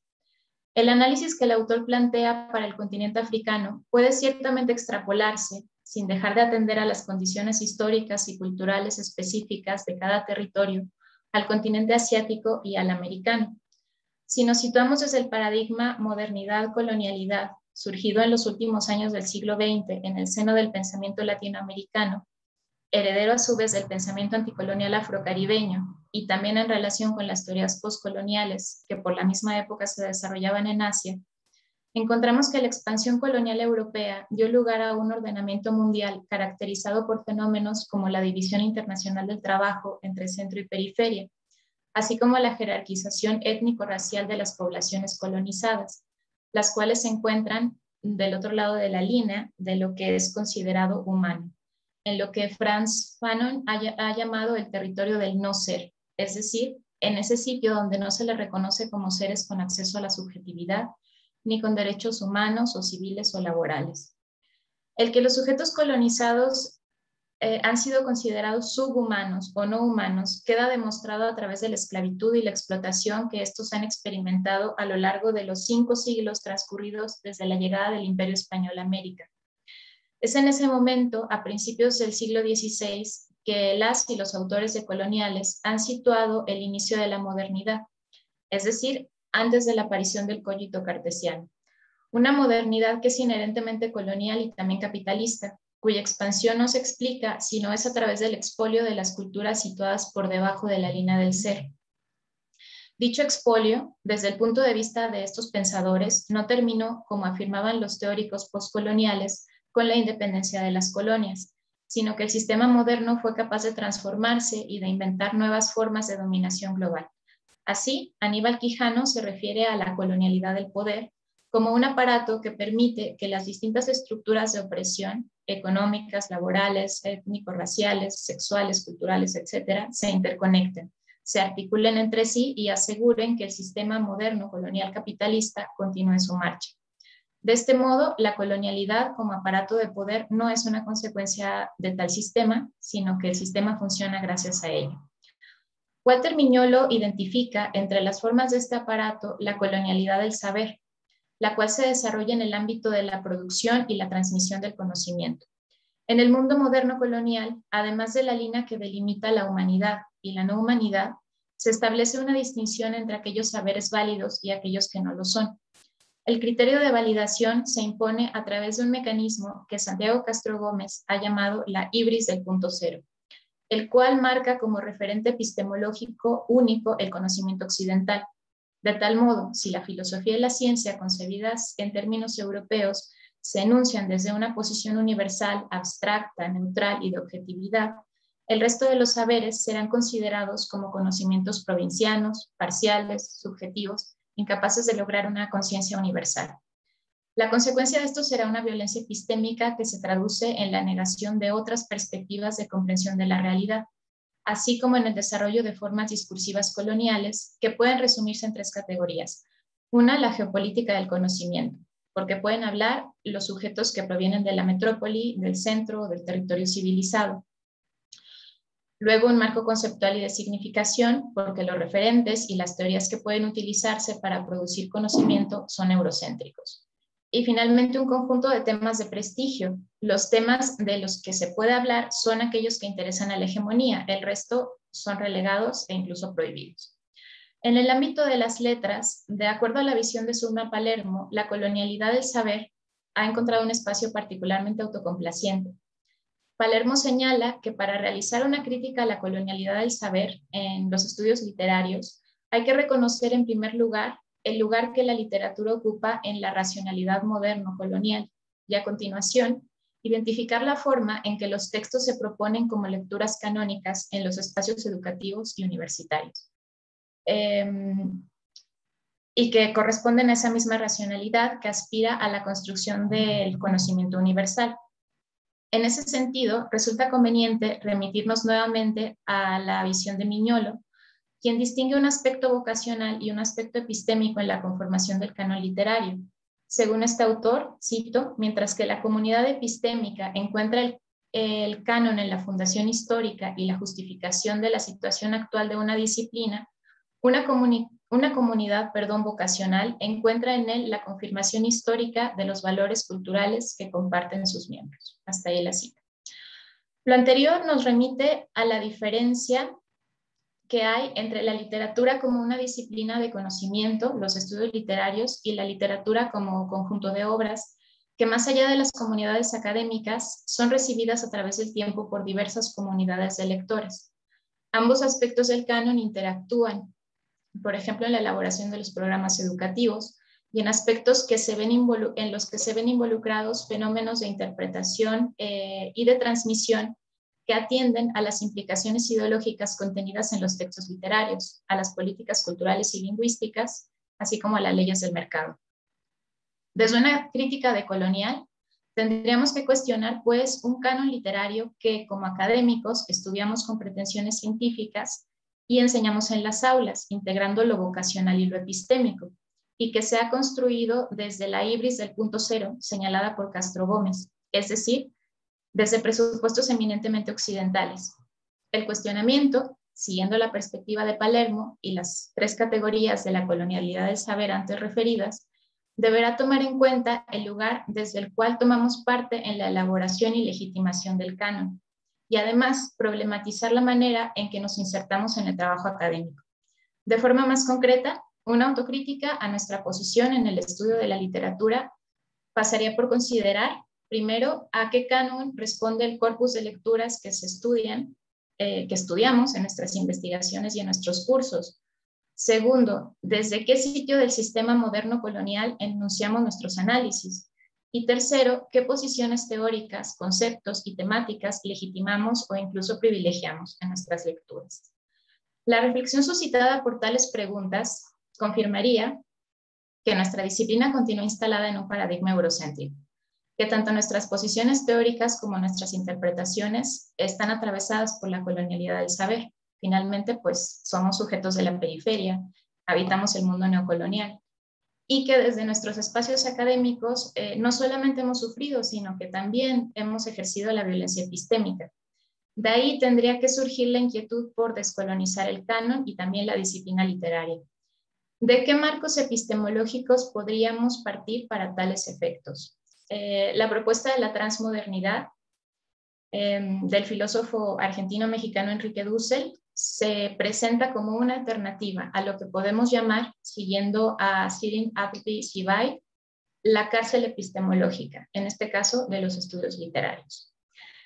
El proyecto de la transmodernidad no ha sido desarrollado exclusivamente por Enrique Dussel. Sin embargo, en la presente comunicación partiremos específicamente de la conceptualización que este autor realiza y de su propuesta epistémica para superar el eurocentrismo dominante, en este caso en la filosofía. Dussel reconoce que en la tarea descolonizadora del conocimiento es imperativo que las diversas tradiciones filosóficas regionales, las asiáticas, africanas, la latinoamericana, también la europea y la norteamericana, establezcan un diálogo, aceptando el sentido y el valor que cada una de ellas tiene para el resto. De este modo, las diversas tradiciones tendrían el mismo derecho a argumentar en torno a lo que el autor llama núcleos problemáticos universales, los cuales se entienden como el conjunto de preguntas ontológicas fundamentales que la humanidad ha realizado a lo largo de su historia. Dussel se remite al paso que en la filosofía griega se dio del mito al logos, el cual constituiría, desde el punto de vista occidental, un paso de lo irracional a lo racional, sobre el cual se fundarían las categorías que hoy constituyen el núcleo de la filosofía europea. Sin embargo, en la antigüedad, tales categorías eran regionales, no universales, y la filosofía griega se situó como una más entre el conjunto de los pensamientos que desarrollaron las grandes civilizaciones, ¿no? La India, China, Persia, Mesopotamia, Egipto, por hablar solamente de el mundo euroasiático, o más bien asiático. Más tarde, durante la Edad Media, el pensamiento bizantino convivió con la filosofía árabe, que de hecho fue en más de un aspecto su heredera, lo mismo que con el aristotelismo latino. En la mayoría de estas tradiciones antiguas y medievales, tuvo lugar la conformación de una estructura conceptual en la cual coexistía el discurso mítico con las categorías que consideramos filosóficas y, por tanto, diferentes al mito, que a partir del inicio de la modernidad dejaría de ser considerado como una forma de conocimiento. Es, por tanto, la modernidad la que, acompañando la empresa colonial en América y la expansión del sistema económico capitalista, permitiría a la filosofía latino-medieval dar paso a la filosofía moderna europea, que se erigiría como la filosofía con mayúsculas. Es decir, su desarrollo conceptual terminaría siendo pretendidamente universal, de tal modo que tanto en la metrópoli como en los territorios colonizados, la filosofía europea es la que se enseña en la escuela, ¿no? Y se ha desterrado el pensamiento de otros pueblos considerados no occidentales al territorio de lo exótico de la superstición o de la curiosidad antropológica. Y a ello se refiere Dussel como la exterioridad desechada. No obstante su larga permanencia, el eurocentrismo filosófico ha comenzado a verse mellado gracias a la crítica que ha surgido desde las periferias. Y ya ha comenzado a establecerse un diálogo entre los nortes y los sures globales. Estas circunstancias nos recuerdan la afirmación de Palermo de que en las zonas de conocimiento hegemónico siempre hay espacios limítrofes o zonas fronterizas, es decir, resquicios donde habitan una amplia gama de lenguajes y de códigos culturales en tensión, donde los esquemas monolíticos se están confrontando constantemente con la realidad cotidiana. Ese espacio, como es inestable, libera el terreno para un pensamiento abierto a la heterogeneidad. La transmodernidad abriría más espacio a tal heterogeneidad, porque se trata de un proyecto de carácter global que desea ir más allá de la modernidad eurocéntrica y que, dice Dussel, ofrece en nuestro siglo un horizonte para ese diálogo entre las diversas tradiciones, en vista de que se afirme la alteridad de los pueblos colonizados sin que se llegue otra vez a la unidad o otra vez a uniformar el pensamiento, sino dando lugar a un pluriverso, es decir, a muchas universalidades en diálogo intercultural. Bueno, voy a pasar a la última parte. Al intentar trasladar esta propuesta de la transmodernidad filosófica a los estudios literarios, nos remitimos nuevamente a la colonialidad del canon, que como vimos ha sido construido desde presupuestos eurocéntricos, privilegiando autores occidentales y permitiendo la inclusión de autores de la periferia de acuerdo a su grado de occidentalización, ¿no? Que tiene que ver con sus elecciones lingüísticas, temáticas, ideológicas, con que se adscriban a corrientes literarias hegemónicas, con que pertenezcan a los grupos de las élites, ¿no? Porque también tenemos la cuestión de las élites subalternas que le hacen el juego pues, a la misma colonialidad. De este modo, bueno, siguiendo, la crítica de Quijano o de Fanon, pues han sido históricamente las clases altas en los territorios colonizados las que han tenido estas aspiraciones europeizantes, y quienes se alíen a estas mismas aspiraciones tendrán más posibilidades de entrar al canon, ¿no? Debe ser también leído y estudiado por la academia. No se trata, pues, de una generalización absoluta, es decir, no estamos diciendo que todos, absolutamente todos los autores sean europeizantes o que sean hegemónicos. Tampoco estamos negando la calidad literaria de las obras que componen el canon, pero sí señalamos que muchas obras de calidad notable quedarían fuera del mismo porque se alejan del paradigma dominante.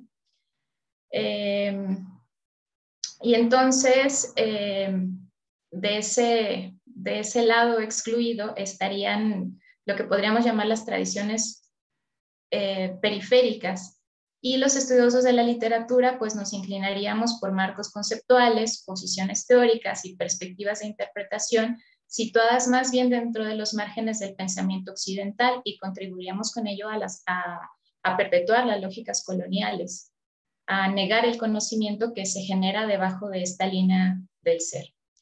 De ahí que sea importante hacer un esfuerzo por descolonizar nuestra disciplina, si nos interesa pues esta crítica decolonial, y como lo señala Dussel, establecer un diálogo entre las diversas tradiciones literarias, diálogo que permita asimismo superar esta modernidad eurocéntrica que alcanza tanto al canon como a la interpretación de los textos literarios.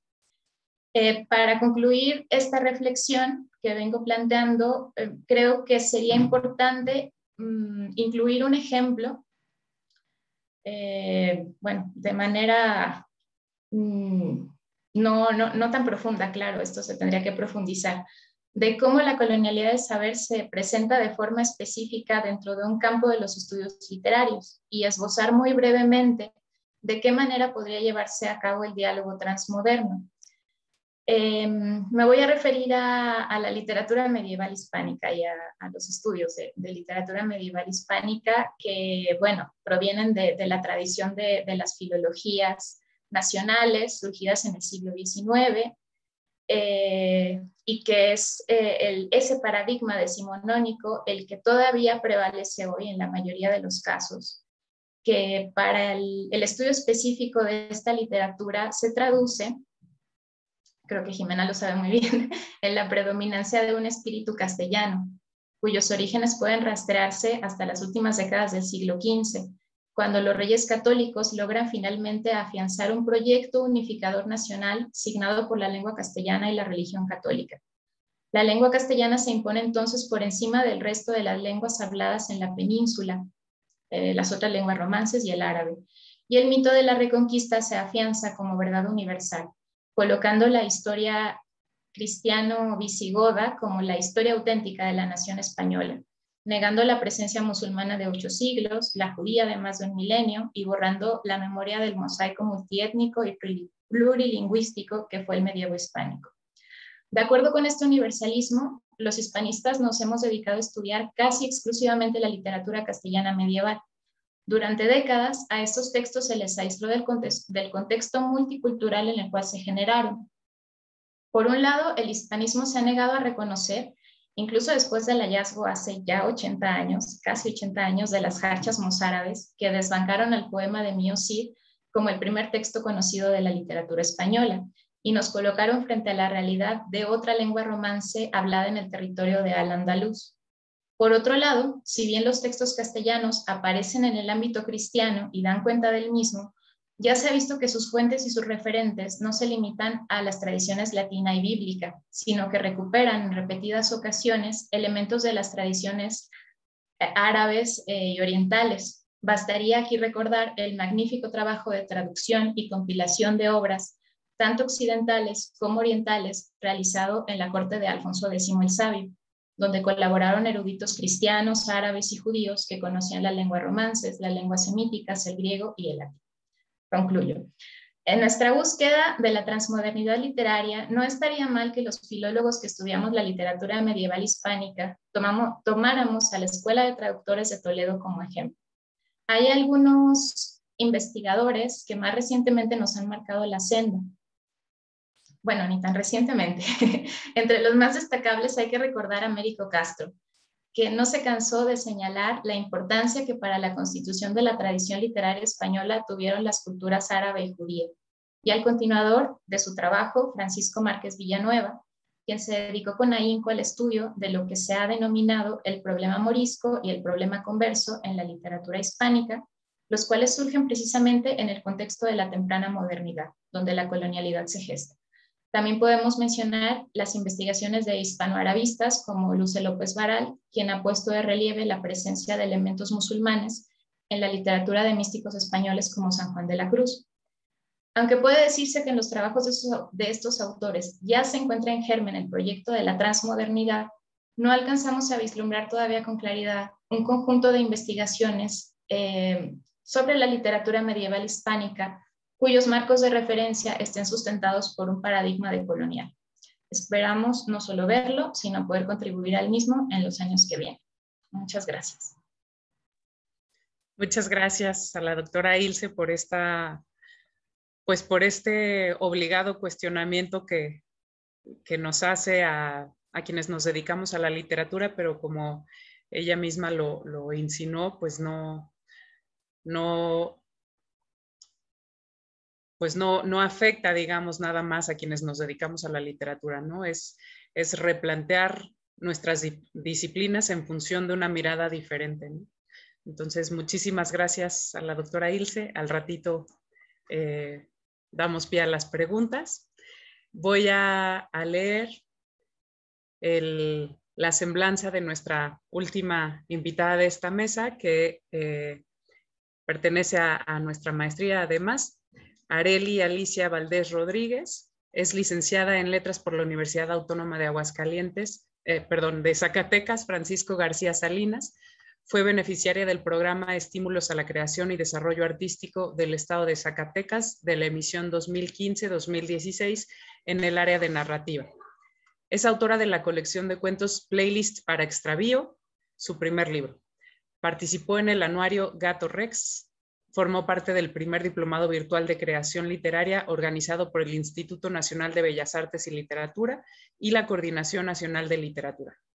Formó parte del laboratorio taller de prototipos de la Cátedra Extraordinaria Max Out, Transdisciplina en Arte y Tecnología de la UNAM. Actualmente cursa la maestría en arte de la Universidad Autónoma de Aguascalientes. El trabajo que nos comparte esta tarde se titula Consideraciones desde el Glitch Feminism para la proyección de un laboratorio inclusivo y digital de escritura expandida. Bienvenida, Arely, y tienes la palabra. Muchas gracias. Me quedé con la duda. Sí se puede compartir pantalla, ¿cierto? Que traigo un apoyo visual. Sí, sí puedes. Ok, súper. Ahí va. ¿Sí se ve? Sí, ya lo vemos. Ok, excelente. Muchas gracias. Bueno, hola, buenas tardes. Agradezco la presentación y la disposición de escucha de quienes están presentes, de quienes siguen la transmisión y de quienes se topen por ahí con ese video atrapado en el tiempo más adelante. Gracias por estar aquí y dedicarnos unas cuantas horas y minutos de su día. Bueno, la mesa hasta ahora ha estado súper variopinta y vamos a cerrar con este trabajo. Y para aprovechar el tiempo lo mejor posible, pues vamos a ello. El título de la ponencia del trabajo que pretendo presentar ahora es Consideraciones desde Glitch Feminism para la proyección de un laboratorio digital de escritura expandida. Originalmente y en el programa aparece la palabra inclusivo, pero trabajando sobre la ponencia y sobre el material a presentar, me di cuenta de que en realidad es algo que se problematiza, la cuestión de inclusividad, y bueno, ya lo discutiré más adelante. Entonces, ¿qué es lo que voy a tratar yo ahora al respecto? Aquí está como una tablita de contenidos de lo que voy a abordar en los próximos minutos, como para que vayamos todos sobre el mismo canal. Al principio lo que voy a hacer es abordar el contexto, desde dónde se está planteando esta ponencia, seguido de definiciones escuetas de qué es el glitch feminism, o al español el feminismo glitch, quién lo propone, que es Legacy Russell, la autora precisamente de este manifiesto. Y bueno, lo de ella es una biografía tipo tweet, súper cortita, también como por la cuestión del tiempo.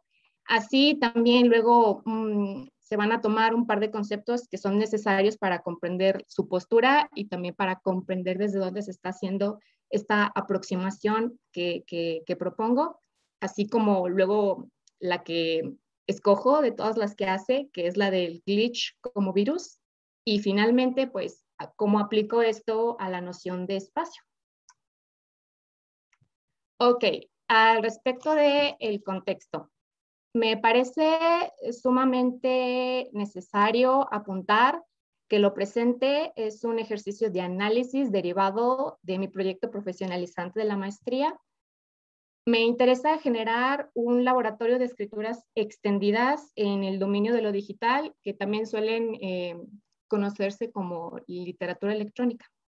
Y al buscar metodologías adecuadas e indagar alrededor de la hechura de los medios que nos permiten hoy por hoy estar en contacto, descubrí pues que son máquinas que están armadas generalmente por países del sur global y que llevan el apellido de países del norte global y que son máquinas armadas y diseñadas generalmente por hombres, blancos, anglosajones, aunque eso es también una generalidad, y heterosexuales. Y el cuestionamiento entonces que me hago es si este diseño no determinará hasta cierto punto tanto nuestros comportamientos como la imposición de paradigmas y de corporalidades hegemónicas. Entonces, el contexto pues es el pandémico, de autorreclusión, hipermediatizado, hiperconectado, y cómo a raíz de la pandemia todo esto a las personas que no vivimos en la brecha digital, que tenemos el privilegio de acceder a la conectividad, nos arrojó con mayor denuedo a lo digital. Y de ahí, pues, me parece que es importante tomar esta postura que tiene Legacy Russell al respecto de glitch y lo que yo luego denomino espacios glitcheados. Y bueno, que es pertinente, no sé si tan adecuado, pero sí interesante hacer un análisis desde su postura. Ok, sí se sigue escuchando, ¿verdad? Luego me da pendiente que se corte el audio. Va. Sí, te oyes muy bien. Gracias. Bueno, entonces, ¿qué es el glitch feminism o al español, el feminismo glitch? Bueno, el feminismo glitch lo propone Legacy Russell, que es una curadora, escritora y artista neoyorquina que ya tiene cerca de una década desarrollando este concepto de glitch. El manifiesto desde el que yo parto, que tomé como texto principal para desarrollar esta propuesta, es de reciente publicación. De hecho, apareció apenas en el 2020, pero insisto, ya esta idea de glitch ya tiene trabajando ella varios años.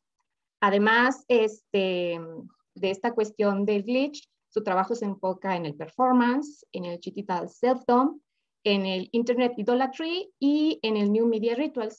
Hablar de quién es ella no es nada más como para llenar espacio o para llenar tiempo, sino también como para situarnos desde dónde está ella, cuál es su horizonte.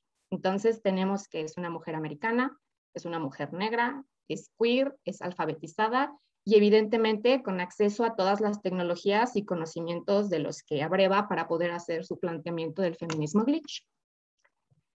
Y bueno, al respecto del feminismo glitch, ¿qué es el feminismo glitch? El feminismo glitch parte, digamos, de tres premisas. Bueno, no lo plantea así ella, más bien es la lectura que yo le doy, parte de tres premisas primordiales, que es una, que el concepto de cuerpo sirve para darle forma a algo que en realidad es abstracto. Dos, que existe la máquina, una gigantesca máquina que es la máquina del género binario y que se impone sobre los cuerpos y les da forma e impide que se manifiesten como en toda su abstracción. Y entonces lo que propone Legacy es el error, el mal funcionamiento como sitio desde el cual deconstruir las nociones binarias del género. Se asume pues entonces al constructo de género como una maquinaria cuyo mecanismo y economía se puede entorpecer y deshacer completamente.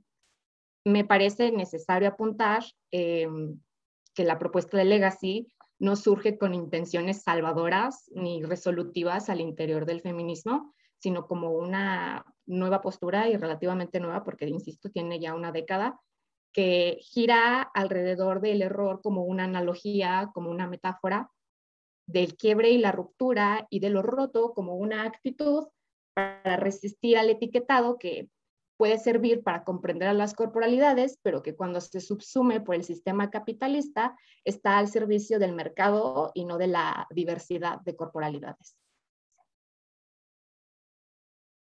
Ok, les mencionaba al principio un par de conceptos que creo que son necesarios entender como para ir dándole seguimiento a mi aproximación, que son dos, que es el dualismo digital y away from keyboard o lejos del teclado. El dualismo digital trata sobre el ser una persona en Internet y ser otra fuera de la red y critica pues las narrativas que curamos personalmente en nuestras redes y asegura esta propuesta, esta perspectiva que nuestra Internet persona es no solo diferente, sino totalmente opuesta a la persona de la vida real o in real life. Legacy lo que propone es que en realidad estamos lejos del teclado, no que lo que ocurre en Internet no sea parte de la vida real, sino que hay como un bucle, un loop constante de retroalimentación en el que no existe una separación. Porque bueno, ahora, en el tiempo que vivimos, separar lo que ocurre en la red de lo que ocurre fuera de ella le quita peso. Incluso sería como negar que estamos ocurriendo, como, ay, esto que ocurrió aquí como del coloquio no existe, no es válido, y cerrar, apagar las computadoras e irnos. Entonces, insisto, es dualismo digital y lejos del teclado. Ok, aparte de eso, el feminismo glitch y la propuesta de Legacy hace toda una lista como de ideas, de analogías que a ella le sirven para desarrollar la idea del glitch, como espasmo, el estornudo de las pantallas cuando nos froceamos, si nos congelamos en el Zoom, que es el refuses, que se niega a la máquina binaria, is cosmic, que es la idea de que somos cósmicos, somos vastos, somos amplios en nuestra diversidad como persona. El glitch, entonces, throws shade, que es un slang anglosajón para tirar hate, para tirar mierda, y en este caso a quien se le está tirando odio es a la máquina del género binario. Glitch es un error, que es evidente. Glitch ghost, que la idea del ghosteo tal vez sea algo con lo que estemos muchos familiarizados al respecto de que nos dejan en visto o no nos dan respuesta, no nos leen. Entonces, a lo que se ghostea aquí, insisto, es a la noción de la maquinaria del género binario.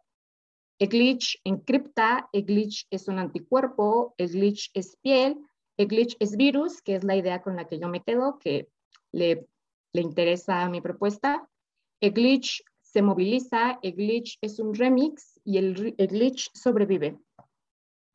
La imagen que vemos aquí es una captura de pantalla de Lil Miquela, es una captura de pantalla del feed de Instagram de Lil Miquela.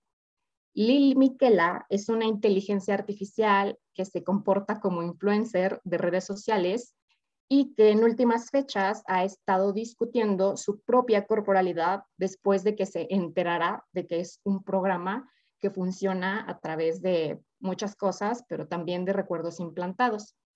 Sirve como ejemplo para entender más o menos cuál es la postura de Legacy al respecto del feminismo glitch, que es como convertirte en tu propio avatar y llevarlo a la realidad y viceversa, y en este caso algo que no tiene un cuerpo tangible está saliendo a la realidad y vive también en la red.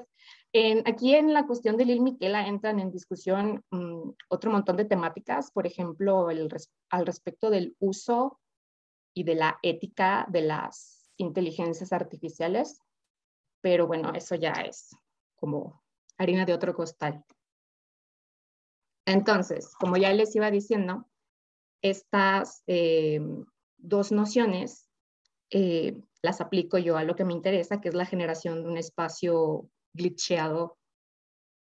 Pues no que le interesa, sino más bien es como un análisis que se deriva como de la línea principal de mi proyecto maestrante. Y bueno, para la sencillez de esta primera aproximación y por establecimiento de su relación con nuestro contexto pandémico, es que yo elijo la premisa al respecto de que el glitch es un virus o se comporta como un virus. Insisto, lo tomo porque está relacionado con nuestro contexto pandémico y también por otra idea que es la del lenguaje como un virus. En este caso, el glitch se comporta como un virus porque quiere contagiar al resto del mundo con su idea de glitch, pero ese contagio ocurre a través del lenguaje. Y me parece que la propuesta de Legacy al respecto del glitch como un virus no está exenta de belleza. Se crea un oxímoron en la idea de utilizar a lo que está roto, al error, para construir algo, para converger desde ese punto, para que nazca algo distinto. Y bueno, ahí se ve que es una ruptura como una corrección. Es hasta extraño pensar en esa posibilidad porque siempre nos alejamos como rehuimos del error.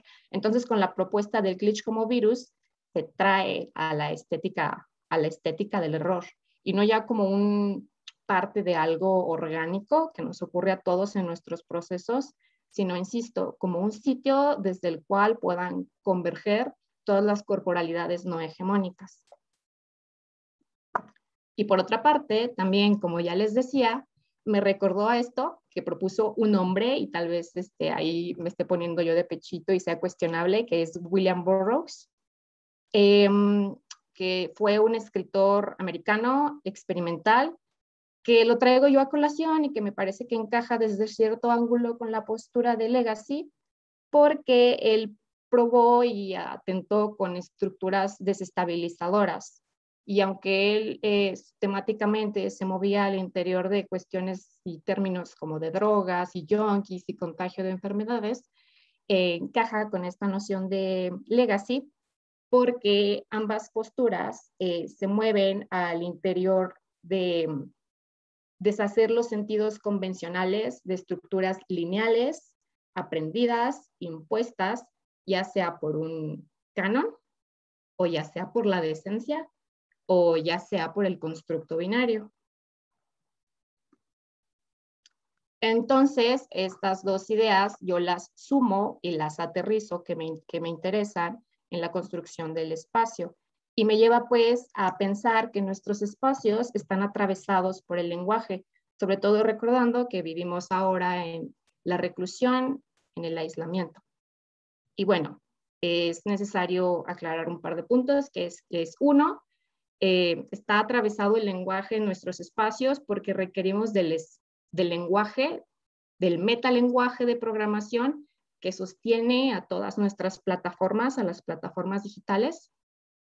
Y dos, porque ahora mismo es la herramienta que a mí me permite desde la oralidad y desde la escritura la transmisión de esta ponencia. Y finalmente tres, desde la sintaxis, tanto de la programación del metalenguaje que permite estos espacios digitales, como desde la sintaxis hispanohablante, debemos vacunarla contra el glitch, porque si el glitch también atravesara estos lenguajes y estos espacios, caeríamos en el vacío, habría cortes, malos entendidos, y toda esta cuestión glitcheada del espacio y los lenguajes cesaría de ser funcional. Y es como lo primordial del lenguaje, ¿no? Que sea funcional. Entonces, a esto le sumo lo que ya mencionaba yo al principio al respecto de excluir a la palabra inclusión del título de la ponencia. La participación no es inclusión, al menos no desde una postura glitcheada, y es fácil confundir la solidaridad. Es como el recubrimiento de solidaridad que se tenga hacia las corporalidades no hegemónicas cuando se ofrece un espacio que viene acompañado de este adjetivo inclusivo. Entonces, desde una postura glitcheada, lo que se puede hacer es revisar para detectar la visibilización de sesgos en el diseño, en el ensamblaje y en la programación de los medios usados que vienen dados por las corporalidades hegemónicas.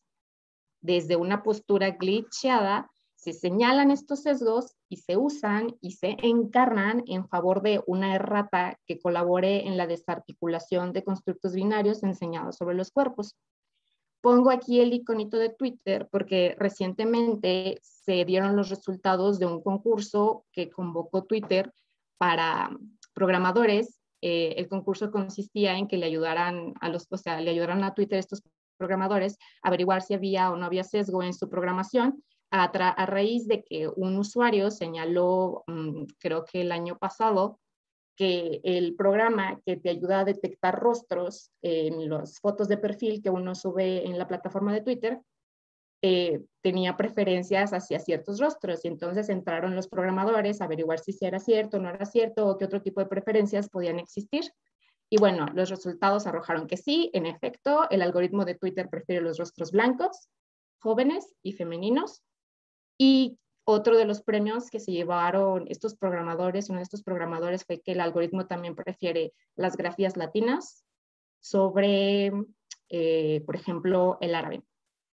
Y bueno, la visibilización del sesgo no lo resuelve y ya resta en esta corporación y en otras más que realicen este tipo de ejercicios si realizan algún cambio para evitar esto, para cambiarlo, o si va de acuerdo o no a su agenda o a los intereses que puedan o no tener. Estas son las consideraciones que yo tengo en esta primera proyección de un espacio digital, ya sea para la escritura expandida, que es lo que pretende mi proyecto, o para cualquier otro espacio de producción artística que desee atender a las necesidades de las disidencias. De manera que, para cerrar, mis conclusiones son que este tema debe ser trasladado a la comunalidad, pues desde la individualidad desaparece la diversidad que anhela el glitch, y porque un espacio de creación de este tipo debe de ser horizontal y por lo tanto es obligatorio que entable diálogo con quienes se encuentren interesados. 2, no está de más recordar que el feminismo glitch es un manifiesto y que por lo tanto no es una receta política con pasos a seguir para poder conseguir exitosamente un espacio glitchado o para conseguir cualquier otra cosa de manera exitosa. Incluso sería un poco extraño pensar en el éxito cuando la premisa de glitch es el error, ¿no? Y bueno, así, sin receta, sin pasos precisos a seguir, un espacio creativo que parta desde el feminismo glitch ha de ser no solo diverso, sino constantemente renovado para que pueda atender de esa manera a todas las necesidades creativas de la diversidad de subjetividades que están en constante fluctuación y que cambian tanto dentro de la red como lejos del teclado. Y bueno, por mi parte, sería todo. Aquí un par de fuentes de consulta si les interesa leer al respecto o, bueno, sí. Gracias. Muchas gracias, Arely. En la publicación de tu artículo en la revista, pues ya podremos revisar estas fuentes. Muchas gracias. Y qué interesante también tu proyecto. Ya estaremos muy gustosas, muy gustosos de ver las conclusiones ya completamente establecidas, o por lo menos parcialmente para terminar la maestría el próximo año. Voy a leer algunas preguntas. Tenemos 3 preguntas y bueno, les pediría que para que sí nos alcance el tiempo y poder terminar un par de minutos antes de las 6 para iniciar la otra mesa, les pediría que fueran respuestas pues más o menos, pues no sé, concretas, aunque es que creo que estas preguntas dan para mucho, pero bueno, lo más concreto posible. Beto Vázquez en Facebook dice: felicidades, excelentes ponencias. Mis preguntas van dirigidas a las doctoras Ilse y Jimena. La diferencia entre los pueblos africanos e indígenas con respecto a la educación a partir de la colonización dependía de una supuesta categorización de humano y subhumano. Y la segunda pregunta: ¿qué criterios utilizaban para establecer esas jerarquías? Y, por lo tanto, ¿qué consecuencias trajo para esos pueblos?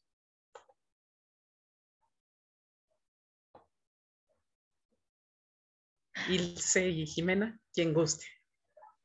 Creo que Jimena podría responder más específicamente en cuanto al contexto. Yo solamente diría, y agradezco mucho por la pregunta, que cuando ella mencionó cómo sí hubo un acceso de la población indígena al conocimiento europeo, yo inmediatamente pensé pues, en esta división clásica que hace Fanon y que ha sido muy desarrollada por los autores decoloniales.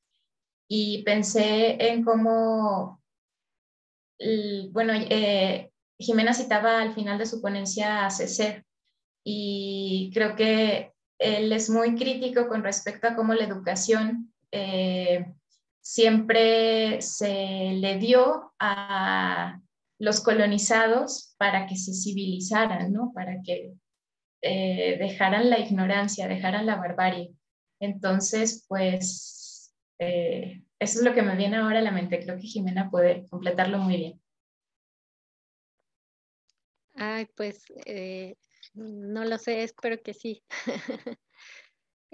Sí, bueno, no conozco muy bien el contexto africano todavía de la colonización, pero puedo suponer por su reflejo en la colonización americana que sí había, bueno, la categorización de humano y no humano, pues partía de una perspectiva eurocéntrica y en este caso tenía su foco de atención en la España imperial, ¿no? De los reyes católicos y Carlos V y su dinastía. Eh, y a partir de ahí se definía la civilización y la barbarie con respecto al color de piel, a la lengua castellana, a la religión, frente a todo lo demás que era considerado como bárbaro o hereje o las dos cosas. en el caso de África y América, bueno, tengo entendido que los africanos no tuvieron ese, digamos, privilegio que sí tuvieron los indígenas de poder acceder siquiera a una educación básica que los instrumentara, porque los indígenas también fueron instrumentados para hacerse cargo del trabajo duro, ¿no? Yo creo que eso no ha de haber ocurrido para el mundo africano, y en ese sentido fue un mundo completamente despojado de su humanidad, fuera de la posibilidad de entrar en la dicotomía educar o no educar. Mientras que el mundo indígena, eh, supongo que pues por este encuentro con estas dos grandes civilizaciones, la mexica y la incaica, pues tuvo este supuesto privilegio de gradaciones con respecto a su humanidad, desde los macehuales, que parece ser que estaban un paso arriba de los africanos, que ni siquiera son mencionados en un montón de textos, tanto de la época como del estudio de la colonia, hasta los hijos de los nobles indígenas, que pues accedieron a esta educación, digamos, aristócrata, pero que constantemente se ponía en duda, aún a pesar de ello, y aún a pesar de toda la bondad que pudieron haber vertido sobre ellos desde el punto de vista del plan providencial los evangelizadores.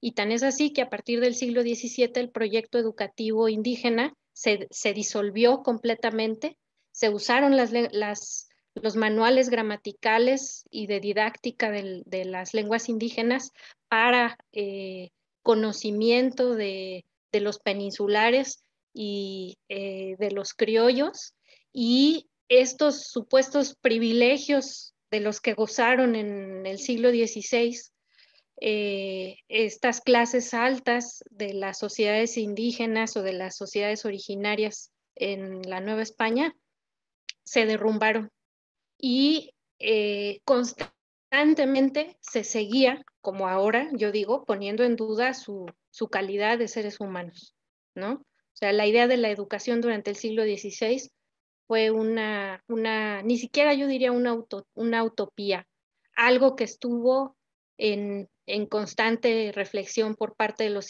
evangelizadores y que después se disipó. Muchísimas gracias, Jimena e Ilse.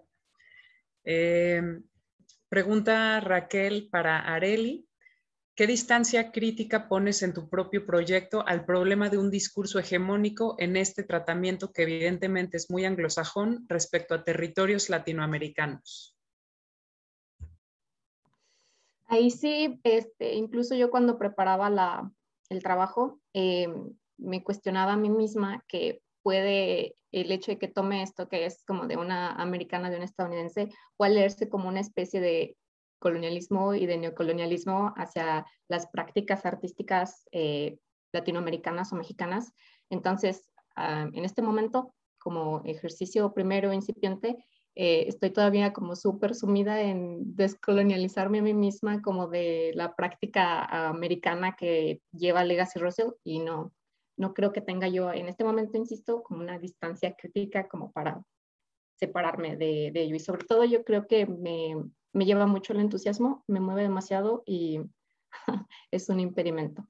Pero gracias por la pregunta. Gracias, Arely. Pues es parte del proceso de reflexión por el cual pues vale la pena estar en el mundo académico también, que nos obliga a cuestionarnos a nosotras mismas. Una pregunta de Marco Velázquez, me imagino que puede ser para Ilse, pero dice, ¿las tradiciones periféricas pueden generar un canon de tal modo que se pueda hablar de un canon periférico? Gracias, es una pregunta muy importante, creo.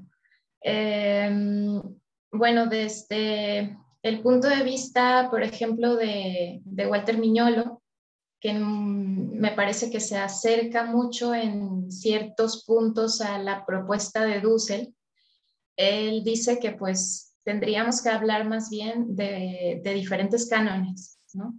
No un canon central y cánones periféricos, sino una multiplicidad de cánones literarios, porque tenemos precisamente eso, diferentes tradiciones. Y él habla, me parece que el término que utiliza es una hermenéutica pluritópica, ¿no? Una hermenéutica que nos permita trabajar con esta multiplicidad de cánones literarios. Si tratamos de encajarlo en la transmodernidad dusseliana, que bueno, ese es como el esbozo que traté de hacer, pues creo que sería algo muy similar, porque cuando Dussel habla de diferentes tradiciones literarias, sin que haya una tradición hegemónica, que en este caso sigue siendo la europea, pues entonces tendríamos que pensar que también tendríamos que comenzar a deshacernos del canon central, que es el canon occidental, y admitir eso, que hay diferentes cánones que se van a poner en diálogo entre ellos. Y creo que hay mucho todavía por trabajar en este sentido, tanto teóricamente como ya en la práctica de estudiar los textos literarios. Muchas gracias, Ilse. Yo creo que justamente en la mesa siguiente vamos a poder retomar parte de este planteamiento, ¿no? Solamente voy a leer ya la última pregunta, que es para Emiliano de Raquel. Dice: me parece muy interesante tu ponencia, no da tiempo para más intercambio. Me gustaría plantear solamente una pregunta que precisamente tiene que ver con una perspectiva de crítica que has planteado. ¿En qué letra contemporánea, de preferencia de escritura mexicana, ves este centro vivo de reflexión? Muchas gracias, Adriana, y gracias, Raquel. Voy a hacer bien concreto una disculpa porque me pasé de tiempo, pero bueno, supongamos que descubrimos un autor novohispano desconocido, contemporáneo de Sor Juana, y que el mismo descubrimiento tiene que ver con la pregunta anterior. Nos da posibilidad pues, no solamente de ver algo extraordinario, algo novedoso, algo que no se había visto, sino de percibir una serie, digamos, de entretejidos que dan para la reflexión, para el pensamiento y para la crítica. Ahí estaría, digamos, el centro. Es decir, como lo traté de comentar en la premisa del trabajo, todo aquello que es criticable, si la obra es criticable es porque es obra de arte. Si no lo es, pues es porque la obra no establece, digamos, ese vínculo reflexivo. Aquí nada más quise aclarar que la reflexión no solamente habría que verla en términos filosóficos, sino de una actividad productiva, poética, puede dar pie a otra obra, ¿no? Entonces, tiene que ver, de hecho, bastante con lo que se planteaba en la otra exposición, con la compañera que hizo una exposición extraordinaria. Y bueno, fue un placer, la verdad, de estar aquí compartiendo con ustedes, aprendí mucho. Muchas gracias, Emiliano, y no, al contrario, yo perdón que las estuve carrereando. No, disculpa, porque me pasé cómo hablar luego de crítica epistemológica y pasarse de la regla, pero bueno, una disculpa. No te preocupes, no te preocupes. Pues muchísimas gracias. Hay un comentario de Adi felicitando pues a las ponentes y el ponente de esta mesa, y me parece que no nos da ya tiempo de hacer una última pregunta que está planteando Jimena, que me la mandó a mí directamente, pero quisiera leerla. Dice: me gusta mucho pensar que la descanonización de la literatura se puede dar desde los estudios de sus referentes. La literatura hispánica medieval, en buena medida, está hecha de referentes de las culturas semitas. ¿Puede ser ese un camino, Ils? Yo sugeriría que para que se conecten en nuestra siguiente mesa, en la que estaremos Jimena, Ilse, Carla, Marco y Elizabeth, que son 3 maestrantes, y yo misma, pues yo sugeriría que Ils nos contestaras a esa pregunta en la siguiente mesa, si les parece. Y bueno, pues les agradezco muchísimo a nuestras 3 y un invitado de esta mesa. Verdaderamente creo que todos los trabajos aquí presentados pues permiten un diálogo casi infinito, en parte porque la mayoría de las ponencias están obligándonos a replantearnos nuestro actuar como personas que nos dedicamos al arte o a la filosofía del arte o al estudio del arte aplicado, por ejemplo, ¿no? Entonces, creo que todas estas ponencias nos permiten o nos dan muchos elementos para cuestionar nuestro actuar y en ese sentido, en ese cuestionamiento, reformularlo, reestructurarlo y por lo tanto volverlo a construir a partir de diferentes planteamientos, ¿no? Que respondan probablemente mejor a quiénes somos nosotros, nosotras y a qué tipo de relación tenemos con la realidad, con nuestras realidades específicas, ¿no? O con nuestras realidades comunitarias. Entonces, les agradezco muchísimo. No se desconecten. Los esperamos en la siguiente mesa o en las mesas que están ocurriendo ahora mismo sincrónicamente. Y pues muchísimas gracias a Raquel por esta organización. Que tengan muy buena tarde y nos vemos en la siguiente mesa. Gracias. Gracias. Saludos, gracias. Chau, chau.